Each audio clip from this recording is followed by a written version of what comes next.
അപ്പം ഗോകുലം ഗോപാലന് വേണ്ടിയും മോഹൻലാലിന് വേണ്ടിയും പൃഥ്വിരാജിന് വേണ്ടിയൊക്കെ ഉയർത്തുന്ന ആവിഷ്കാര സ്വാതന്ത്ര്യം ഈ ഈട എന്ന് പറയുന്ന സിനിമയ്ക്കില്ല, ലെഫ്റ്റ് റൈറ്റിനില്ല, എനിക്കില്ല. എൻ്റെ സിനിമ ഇപ്പോഴും ആ ഡിസ്ക് എൻ്റെ കയ്യിൽ കിടക്കുകയാണ്.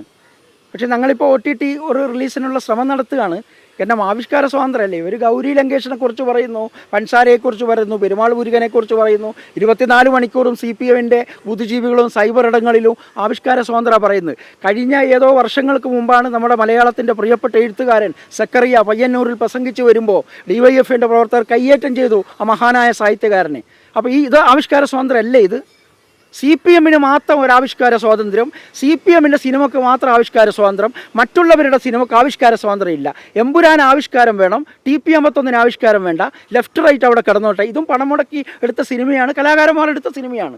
ഈ ഇരട്ടത്താപ്പ് ഇതാണ് ഫാസിസം, ഇതാണ് സോഷ്യൽ ഫാസിസം.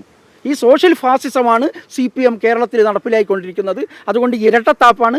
എമ്പുരാന് വേണ്ട അതേ ആശയ സ്വാതന്ത്ര്യം, എമ്പുരാന് വേണ്ട അതേ വിചാരധാര, എമ്പുരാന് വേണ്ട അതേ ഡെമോക്രസി ഞങ്ങളുടെ സിനിമക്കും വേണം, ഞങ്ങൾക്ക് തരണം. പിണറായി വിജയൻ നേരിട്ട് മുൻകൈ എടുത്തുകൊണ്ട് TP51 തിയേറ്റർ പ്രദർശിപ്പിക്കാനുള്ള അനുമതി തരണം. എന്നിട്ട് ഫാസിസത്തെക്കുറിച്ച് സംസാരിക്കും, ആവിഷ്കാര സ്വാതന്ത്ര്യം. അപ്പോൾ ഉണ്ടാവും, ഇപ്പോൾ ക്ലിയർ ആവും സംഭവം.